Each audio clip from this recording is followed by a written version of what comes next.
Assalamu alaikum, beautiful people. This is Mystical Block, and welcome back to another episode. I have been busy in between episodes with my life. Life has been a little bit of a shit show. It has been so long since I played this mod pack that there have been multiple updates, and they have now removed colossal chests. You know the giant meme chest which just sat right here? It's gone now. So in order to combat that, I have gotten myself a little bit of a just monster right here, which is all going to make sense later. The first thing on our agenda is going to be a trip to mining dimension. Before that, let's move the teleporter a little bit. Also, there have been changes to the mining dimension as well. I am still goddamn here.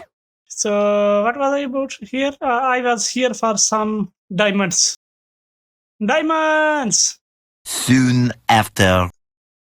On today's agenda, there is going to be a lot of progress. I am kind of going to be breaking this mod pack on its core and turning it upside down. So the alchemical chest is still the same, thank God. What do we need that? Again, we need just some granite and some covenant dust. So let me craft all that up.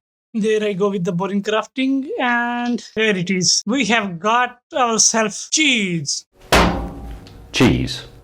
Wait, what? There is the alchemical bag, and does it work right now? Oh man, they changed the advanced alchemical. Dark, you need goddamn dark matter, and in order to get dark matter, you need insanium and nether stars. What the hell?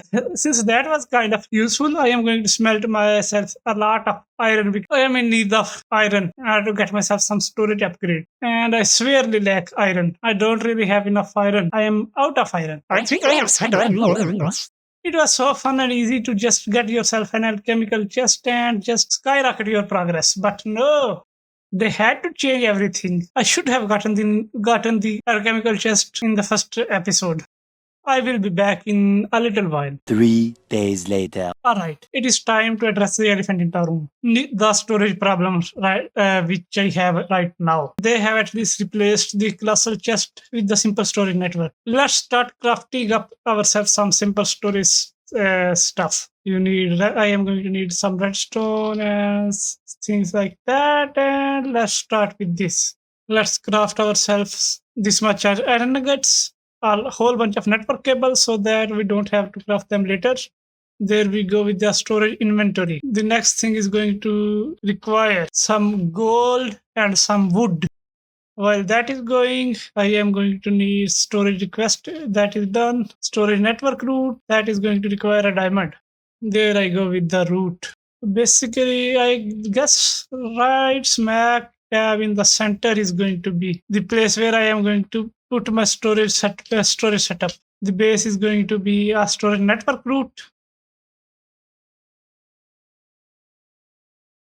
There I go with the storage request table.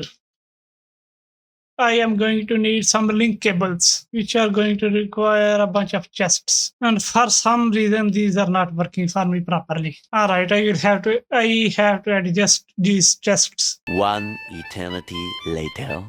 So how to set up a basic storage network? You use these link cables to link to your chests. I am going to need to craft more of them.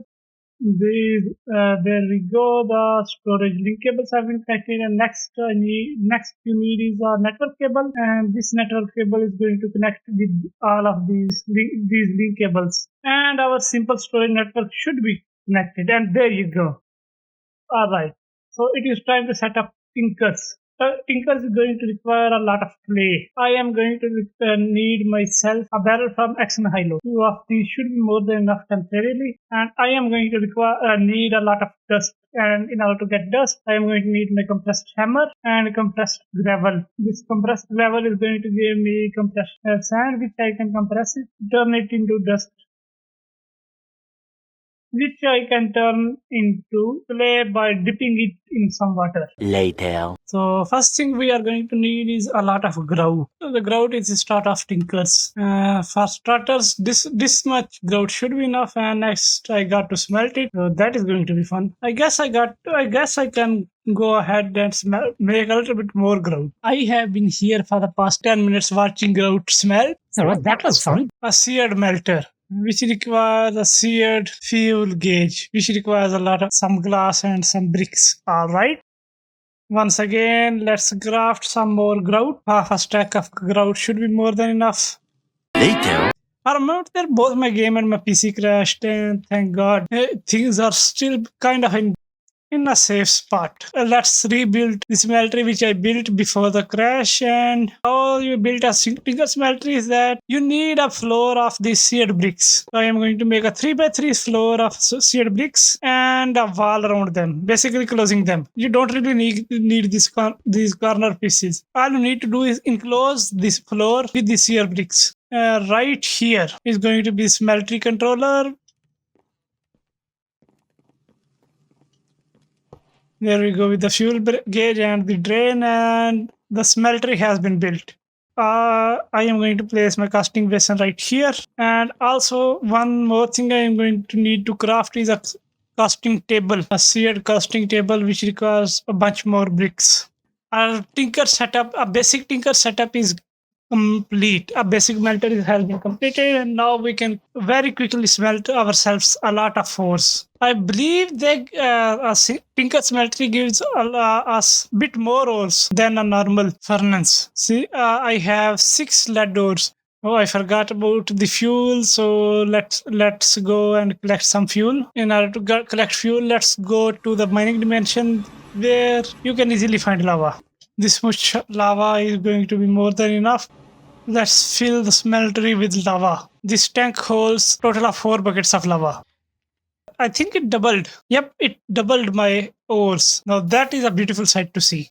Let's go about automating this. Automating the tinker smeltery is actually very easy. All you need is 2 hoppers underneath these, and it is basically automated. I also am going to need a lever. While I am smelting some ores, I need to start working on getting myself some tinker stuff set up. One quick trip to the mining dimension, and there is more than enough copper. Next thing I am going to need is glass. I guess 6 glass should be more than enough to make enough alloy. Tinker's bronze alloy. And finally, I have gotten myself my greedy hands on some Tinker's bronze, which is going to allow me to get myself a Tinker's anvil. The real question is, can I smelt grout inside of the smeltery? If I can, then that is going to make my life a whole lot easier. This anvil is going to allow me to get myself some overpowered weapons from Tinker.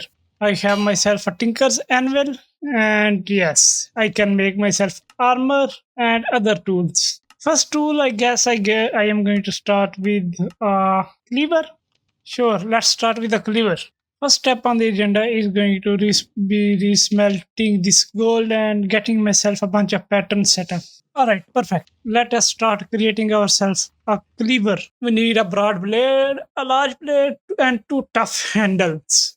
I have gone ahead and gotten myself some obsidian. Why this obsidian, you may ask? This obsidian is going to be used to make nortel. I know I am probably butchering the pronunciation of that thing, but I will show you how you make it. You need to smelt obsidian and get yourself some planks. Let's see, where are some planks? Now we have gotten molten obsidian. Next job is to place a plank inside of a casting basin and cast obsidian on top of that plank. This is going to make 1 plank of nortel. However you say that, and there you go. I got myself 1 hotel planks. Now all I got to do is repeat it a couple of more times. Alright, I feel like currently 4 planks of nortel should be more than enough. Now what I was going to need is, there I go. Iron, rose gold, silver, and nortel. I guess I can replace this rose gold with nortel as well. Now the question is, I was a big dum-dum. Apparently, all you got to do in order to get yourself a nortel part is make a wooden part first, and then cast molten obsidian on top of that.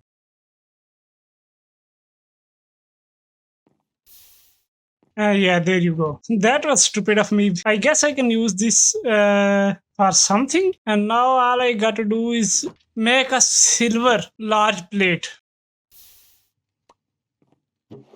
There you go, with all the necessary parts to get yourself an early game pretty OP cleaver. And I made the wrong kind of tool handle. one very stupid mistake later, I have gotten myself the appropriate tools. An iron silver knottle cleaver, which does almost 12 damage. It has gotten good durability. So I need to apply some redstone to it. What redstone is going to do is that it is going to make it attack a lot faster. Also, this cleaver is an early game cleaver. I am later going to ditch it when I can get my hand on some late game materials. Finally, I have gotten myself a reasonable weapon to fight with. Now let's craft ourselves a knottle armor. So how to craft knottle armor? Get yourself a complete set of wooden armor and then pour molten obsidian on top of this armor to get yourself a set of knottle armor. This does use a little bit of molten obsidian, which I guess is not that difficult of a resource to get. All you need to do is place obsidian inside of this smeltery and it is done. Finally, the set of knottle armor has been achieved. I also got to plate. I guess I forgot about that. I got to plate it. What kind of plate should I add? Yeah, I feel like adding knottle, whatever the material is, I am going to add this plate made out of same material as well. Let's start making some plates. The final steps of getting the armor done are here. Let's go through with the chest piece, the boots, and the trousers. And finally, it has taken a while, but I am snazzy. It is stronger than iron, weaker than diamonds, but still pretty powerful set of armor. And since on the topic, let's wear this hat as well as part of cosmetic armor because why not? It makes me look good. Since we are tinkering around as well, I want to do an experiment. I have wanted to do an experiment for a little while. What will happen if I cast obsidian on top of this pickaxe? And it does not work. On the topic of pickaxes, I also need to get myself a better pickaxe. I mean, I have been using this stone pickaxe for a while, and now I feel like I should upgrade this a little bit. So let's design ourselves a good, decent pickaxe. 3 hours later. Okay, so I have designed myself a decent pickaxe. I got my one part right here. The other part is going to be a tool handle, a copper tool handle to be exact. Next thing I need is some iron, because the iron is going to be used to create the pickaxe head, and then I can upgrade it. And there we go with the basic structure of the pickaxe, an iron copper pickaxe. Now let's waste 2 of our upgrade slots on something very dumb and stupid. First upgrade slot is going to be taken by redstone, because this is going to make it mine even faster. Next, I am going to add an emerald to it. A diamond as well. Because why not? Tinkers is all about experimenting with your tools. And I got a pretty decent vein mining pickaxe. And there you have it. Shiny new tools, shiny new armor, and a shiny new tinker smeltery. I feel like this is going to be it for the episode, because we have learned a lot about tinkers, how it works, and how you can make tools with it. In the next episode, we will be setting up some automation regarding Inferium, because we are way behind. I am way behind on schedule. There is a lot going on with life. I am extremely behind on schedule. So yeah, this is going to be it for the video, and I will be seeing you in the next one. Bye bye. Esse caô, batendo punheta com o pão no ventilador. E se essa mina fala merda, vai ficar sem cabelo. Eu vou raspar a cabeça dela sem usar barbeador.